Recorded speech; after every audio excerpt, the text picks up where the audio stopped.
অতি সোনকালে ই উৰিব পৰা হ'লে তাক এৰি দিয়াৰ ব্যৱস্থা কৰিম মই। ৰাতিপুৱা কেইটাত উঠিছিলা তুমি? তুমি আমাৰ মোৰ ছোৱালীজনীক ৰাতিপুৱা 5টা বজাত উঠাই দিছিলোঁ মই পঢ়িবৰ কাৰণে। এই গাড়ীখন চলাই মই মোৰ পৰিয়াল পোহপাৰ দিয়াৰ লগতে মই কেনেদৰে আজি অসহায় ককা আইতা যাক মানে ল'ৰা ছোৱালীবিলাকে এৰি দিছে নাচায়, তাৰমানে তেনেধৰণে 4জন ককা আইতা আজি 2 বছৰ হৈ যা সুন্দৰ প্ৰাকৃতিক পৰিৱেশৰ পৰা মই সকলোলৈকে শুভ ৰাতিপুৱা জনাইছোঁ। আইতা এয়া ঝাৰু মাৰি আছে, যিহেতুকে সদায় কাম কৰি ভাল পোৱা আইতা ঘৰত কাম কৰি আছিলে, যথেষ্টখিনি তেওঁ কৰ্ম কৰি ভাল পায়, এনে নাথাকে আৰু তেওঁ এনেকৈ ঝাৰু মাৰি আছে, নিজে মনে জানি এনেকৈ কামবোৰ কৰে। মোৰ এইবোৰ গোটেই বাবোৰ মোৰ হয়, এয়া মোৰ বুলি ক'বলৈ আমি জীৱনত একো নাই বাৰু, তথাপিতো মই নিজে ৰোৱা বা সেইবোৰ এনেধৰণে বাবোৰ হৈছিলে। আজিৰ পৰা প্ৰায় 25 বছৰ 30 বছৰ আগত মই ৰুইছিলোঁ এই বাবোৰ। আজি বৰ ধুনীয়া কৰি হৈছে, সকলো পিনে আছে বা ভৰ্তি হৈ আছে। এয়া আমাৰ বৃন্দাবন আশ্ৰমৰ ওপৰৰ ফালৰ দৃশ্য হয়, দেখিছে গছ গছনিৰে ভৰা এটা পৰিৱেশ। আৰু মোৰ ছোৱালীজনী ৰাতিপুৱা কেইটাত উঠিছিলা তুমি? 5টাত। তুমি মোৰ ছোৱালীজনীক ৰাতিপুৱা 5টা বজাত উঠাই দিছিলোঁ মই পঢ়িবৰ কাৰণে। আৰু সিহঁতে পঢ়িলে, এতিয়া 7টা বাজিব মানে 7টা বাজিব হৈছে, বজা নাই, অলপমান ওলাই আহিছে ওপৰলৈকে এনে। আৰু যিহেতুকে মোৰ বিশ্বাস যে যদি ইহঁতে ৰাতিপুৱা সোনকালে উঠে আৰু পিছলৈকে এইটো অভ্যাসত পৰিণত, আজি আমাৰ হিয়াই নিজে নিজে উঠিছে হয়নে? নিজে উঠিছেনে আজি? কেনেকুৱা লাগিছে ৰাতিপুৱা সোনকালে উঠি? ভাল লাগিছে নে বেয়া লাগিছে? এতিয়া তোমালোকে পঢ়িলা, 1-1.5 ঘণ্টা পঢ়িলা, পঢ়ি পেলাই এতিয়া ধুনীয়া কৰি মানে ফুৰিব সময় পাইছা, এতিয়া গা পা ধুই স্কুল যাবলৈও সময় পাবা। ৰাতি যিহেতুকে সময় দিব নোৱাৰোঁ নিজৰ প্ৰাইভেট কামৰ বাবে, মই চিন্তা কৰিছোঁ যে যদিহে ৰাতিপুৱা সোনকালে উঠি পেলাই মই ইহঁতক 2 ঘণ্টা সময় দিওঁ, আৰু তেনেকৈ মই চিন্তা কৰি সদায় ৰাতিপুৱা এতিয়া 4টা-5টা বজাত উঠোঁ আমি।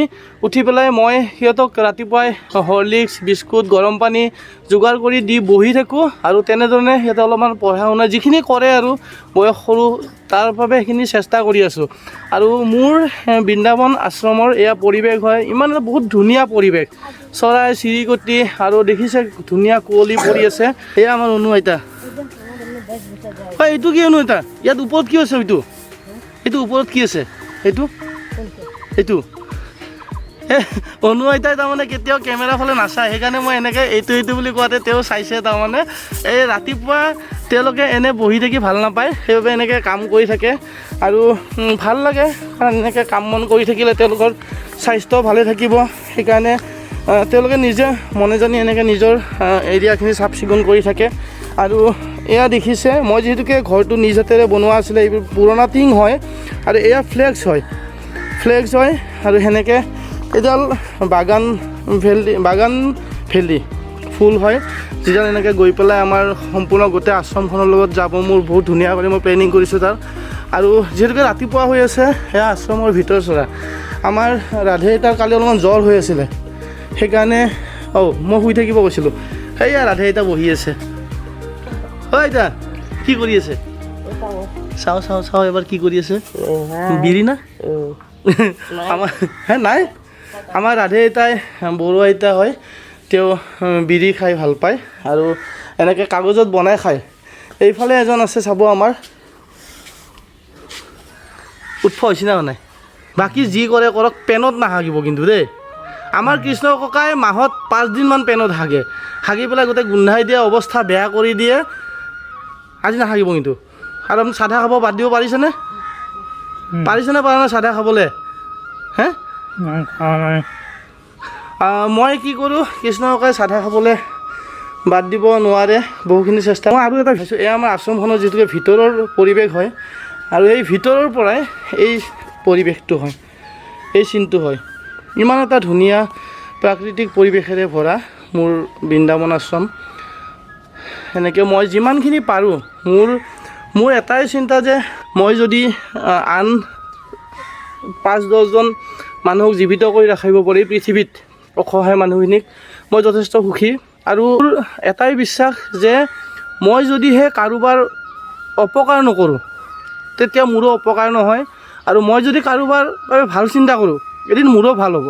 আৰু ঠিক তেনেদৰে মই কামবোৰ কৰি গৈ আছোঁ আৰু হয়তো বিপদত পৰা নাই, হয়তো মই কাৰোবাক বিপদত পেলোৱা নাই, সেইকাৰণে ময়ো বিপদত পৰা নাই। আৰু যিখিনি দেখুৱালোঁ গোটেইখিনি সেয়াই মোৰ ঘৰৰ পৰিৱেশটো। আৰু মই যিহেতুকে নতুনকৈ ঘৰ বনাই আছিলোঁ তাৰ বাবে ইয়াতে সৰু ছোৱালী পঢ়িছোঁ, ইয়াতে সৰু ছোৱালীজনীক পঢ়িবলৈ দিছিলোঁ মই। আৰু এইফালে ডাঙৰ ছোৱালীজনী ইয়াত পঢ়ি আছিলে, তাই পঢ়ি পেলাই স্কুলৰ বাবে বেগ ৰেডি কৰি থৈ দিছে। মোৰ ছোৱালীক পঢ়াৰ বাবে যিটো মানে উপযুক্ত পৰিৱেশটো মই নিজে সৃষ্টি কৰি বনাইছোঁ, মানে এনেকৈ খিৰিকীখনৰ পৰা তাই এই পৰিৱেশটো পাব। মোৰ ছোৱালীজনীয়ে পঢ়িবৰ কাৰণে এই পৰিৱেশটো, মানে এইটো তাইৰ টেবুলখনৰ পৰা এনেকুৱা এটা পৰিৱেশ য'ত তাই পঢ়ে। আৰু সৰু ছোৱালীজনীৰ বাবেও মই এনেকুৱা এটা পৰিৱেশ কৰিছোঁ যাতে সিহঁতৰ যিহেতুকে পঢ়াটো মেইন। আৰু এইটো তাইৰ টেবুলখন, এইখন সৰু ছোৱালীৰ টেবুল, সেই টেবুলৰ পৰা এনেকৈ চালে এইটো পৰিৱেশ হয়। মানে এনেকুৱা ধৰণে মই বনাইছোঁ যাতে সিহঁতে ভৱিষ্যতে ভালকৈ পঢ়া শুনা কৰিব পাৰে। আৰু মোৰ বিশ্বাস যে পঢ়া শুনাখিনি মেইন, সেইকাৰণে মই সিহঁতক এই পৰিৱেশটো বনাই দিছোঁ যাতে সিহঁতে ভালকৈ পঢ়িব পাৰে। আৰু তাৰপিছতে মই প্ৰতিটো পৰিৱেশ আপোনালোকক দেখাব বিচাৰিছোঁ যাতে আইতাহঁতে কেনেকৈ আছে মোৰ তাত, বা মই কেনেধৰণে এইখিনি মই দেখাবলৈ চেষ্টা কৰিছোঁ, যাতে আপোনালোকে দেখি থাকিলে হয়তো গম পাব যে কেনেকুৱা পৰিৱেশত মই ৰাখিছোঁ, কেনেদৰে তেওঁলোকে আছে তেওঁলোকৰ। আৰু ভগৱানৰ হেৰিত মই এই পৰিৱেশত থকাৰ বাবে আমাৰ হয়তো চিকিৎসাৰ মেডিকেললৈকে যাব লগা বহুত কম হয় আমাৰ। আমি এনেকুৱা এটা পৰিৱেশত এনেকৈ নিজকে মানে এডজাষ্ট কৰিবলৈ কৰি আছোঁ। আইতা ককাহঁতক কেনেকৈ পাৰোঁ মই তেওঁলোকৰ যত্ন ল'বলৈ চেষ্টা কৰি আছোঁ। আৰু এতিয়া বৰ্তমান মই তেওঁলোকৰ বাবে আইতা আৰু ককাসকলৰ বাবে মই লাল চাহ আৰু বিস্কুট দিম এতিয়া তেনেকৈ। আৰু খুব সম্ভৱ মই পাৰিলে গুড়েৰে দিম তেনেকৈ মই এটা আৰু মই সেইটো এটা চিন্তা কৰোঁ যাতে যদি যিহেতুকে চাহৰ পৰা চেনীৰ পৰা যথেষ্টখিনি বেমাৰ হয়, তেওঁলোকৰ বাবে এনেকৈ গুড় আনি এনেকৈ এতিয়া গুড় আৰু বিস্কুট এনেকৈ মই যিমানখিনি পাৰোঁ। আৰু এইফালে আমাৰ ছোৱালী দুজনীৰ কৰি আছোঁ। সিহঁতৰ যিহেতুকে সৰু ল'ৰা ছোৱালীয়ে কিছু বস্তু সেইকাৰণে সিহঁতক মই এতিয়া টিফিনৰ বাবে চাওমিন বনাই দিম তেনেকৈ মানে। আৰু মোৰ মানুহজনীয়ে যথেষ্টখিনি কষ্ট কৰে দিনৰ ভাগত, তাই যথেষ্টখিনি অকলে চাব লগা হয়।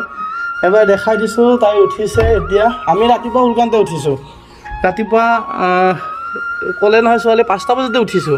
আৰু এইপিনে হয় এইটো এইপিনে এয়া উঠিছে এতিয়া, এইপিনে এতিয়া উঠিছে, উঠি পেলাই আৰু কাম আৰম্ভ হ'ল। আৰু গোটেই দিনটো মই যিহেতুকে নাথাকোঁ মানে গোটেইখিনি চাব লগা হয়। আৰু এই আৰম্ভণি আমাৰ এতিয়া।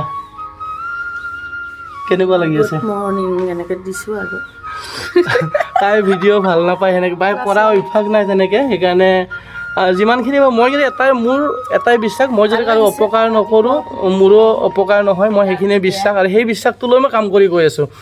আশীৰ্বাদ কৰিব সকলোৱে। আৰু যিমানখিনি পাৰে আইতা ককাহঁতক যদি কেতিয়াবা সহায় কৰিব বিচাৰে আহিব পাৰিব, মোৰ ফোন নম্বৰ দিয়া থাকিব, যোগাযোগ কৰিব। আৰু এনেদৰে মই যিমানখিনি পাৰোঁ গৈ আছোঁ। আৰু এইবোৰ এনেকৈ বাঁহ আছে, যদিহে কেতিয়াবা কাৰোবাক বাঁহৰ প্ৰয়োজন হয় তেতিয়াহ'লে সম্পূৰ্ণ বিনামূলীয়া কৰি নিব পাৰিব।